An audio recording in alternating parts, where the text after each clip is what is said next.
আসসালামু আলাইকুম। আজকের ভিডিওতে সবাইকে স্বাগতম। বর্ষাকাল কিংবা শীতের আগমনী বার্তা যে ঋতুই হোক না কেন, মশার উপদ্রব থেকে রেহাই পাওয়া যেন এক কঠিন লড়াই।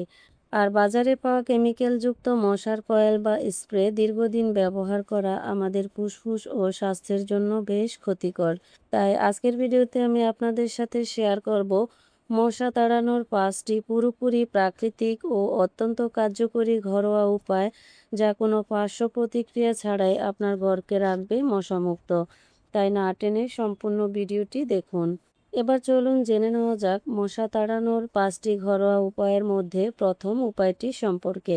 প্রথম উপায়টি হচ্ছে লেবু ও লবঙ্গের ব্যবহার। আর এই উপায়টিকে কার্যকরী করার জন্য আপনার রান্নাঘরের দুটি জিনিসই যথেষ্ট। একটি হচ্ছে লেবু আর অন্যটি হচ্ছে লবঙ্গ। একটি পাতিলেবুকে মাঝখান থেকে কেটে 2 টুকরো করে নিতে হবে। এরপর লেবুর কাটা অংশে বেশ কয়েকটি লবঙ্গ গেঁথে দিতে হবে। এবার এটি ঘরের কোণে বা যেখানে মশার উপদ্রব বেশি সেখানে রেখে দিতে হবে।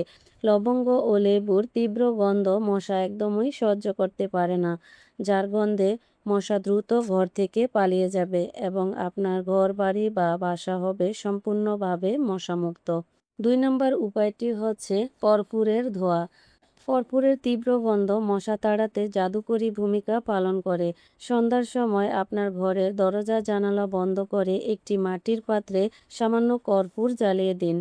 এবার 15 থেকে 20 মিনিট ঘর বন্ধ করে রাখুন। কর্পূরের গন্ধে ঘর থেকে সব মশা এক নিমিষে উধাও হয়ে যাবে এবং একই সাথে আপনার ঘরের বাতাসও বিশুদ্ধ হবে। তাই মশা তাড়াতে আপনি ঘরোয়াভাবে কর্পূরের ধোঁয়া ব্যবহার করতে পারেন।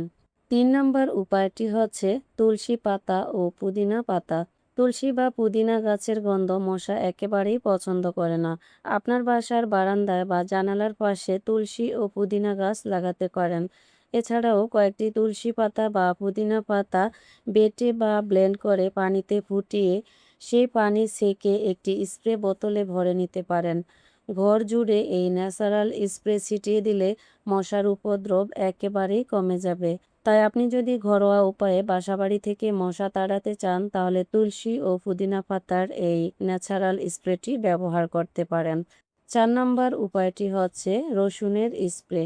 রসুনে থাকা অ্যালিসিন নামক উপাদান মশা তাড়াতে খুবই কার্যকরী ভূমিকা পালন করে। কয়েকটি রসুনের কোয়া থেতো করে পানিতে কিছুক্ষণ ফুটিয়ে নিতে হবে। এরপর ওই পানি ঠান্ডা হয়ে গেলে একটি স্প্রে বোতলে ভরে ঘরের অন্ধকার কোণে, পর্দার পিছনে বা জানালার চারপাশে স্প্রে করুন।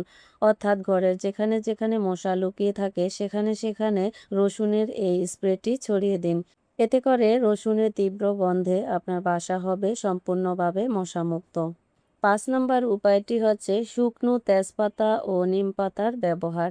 নিম পাতায় প্রাকৃতিক অ্যান্টি ইনসেক্ট ও অ্যান্টিব্যাকটেরিয়াল উপাদান রয়েছে এবং তেজপাতার মধ্যে থাকা এসেনশিয়াল অয়েল সহজেই জলে ধোঁয়া তৈরি করে। তাই বাসাবাড়ি থেকে ঘরোয়া পদ্ধতিতে মশা তাড়াতে চাইলে শুকনো নিম পাতা ও শুকনো তেজপাতা একসাথে পোড়ালে যে তীব্র গন্ধ ও ধোঁয়া তৈরি হয় তা মশা একেবারেই সহ্য করতে পারে না। ফলে দ্রুতই মশা ঘর ছেড়ে পালিয়ে যায়। তাই আপনি যদি বাসাবাড়ি থেকে দ্রুত মশা তাড়াতে চান তাহলে একটি মাটির পাত্রে 1 থেকে 2টি শুকনো তেজপাতা এবং কিছু শুকনা নিম পাতা একসাথে রেখে আগুন জ্বালিয়ে ধোঁয়া তৈরি করুন এবং 10 থেকে 15 মিনিট ঘরের দরজা জানালা বন্ধ করে রেখে এই ধোঁয়া পুরো ঘরে ছড়িয়ে দিন। তারপর ঘরের দরজা জানালা খুলে দিলে এর তীব্র গন্ধে মশা ঘর থেকে দ্রুতই পালিয়ে যাবে এবং আপনার ঘর বা বাসা হবে সম্পূর্ণভাবে মশা মুক্ত। তাহলে আর কেমিক্যালযুক্ত কয়েল বা স্প্রে নয়, আজই এই ঘরোয়া উপায়গুলোর যে কোনো একটি পদ্ধতি ট্রাই করে আপনি আপনার বাসাবাড়ি থেকে মশা তাড়িয়ে বাসাবাড়িকে মশামুক্ত রাখতে পারেন। আর এই উপায়গুলোর মধ্যে কোন উপায়টি আপনার সবথেকে বেশি ভালো লেগেছে এবং কোনটি আপনার বেশি উপকারে এসেছে তা অবশ্যই ভিডিওর কমেন্ট বক্সে জানাবেন। ভিডিওটি ভালো লাগলে অবশ্যই একটি লাইক দিন এবং আপনার বন্ধুদের সাথে শেয়ার করে সবাইকে জানার সুযোগ করে দিন। আর এ ধরনের আরও উপকারী টিপস পেতে আমার চ্যানেলটিকে সাবস্ক্রাইব করে পাশে থাকা বেল আইকনটি বাজিয়ে রাখুন। সবাই ভালো থাকুন, সুস্থ থাকুন। ধন্যবাদ।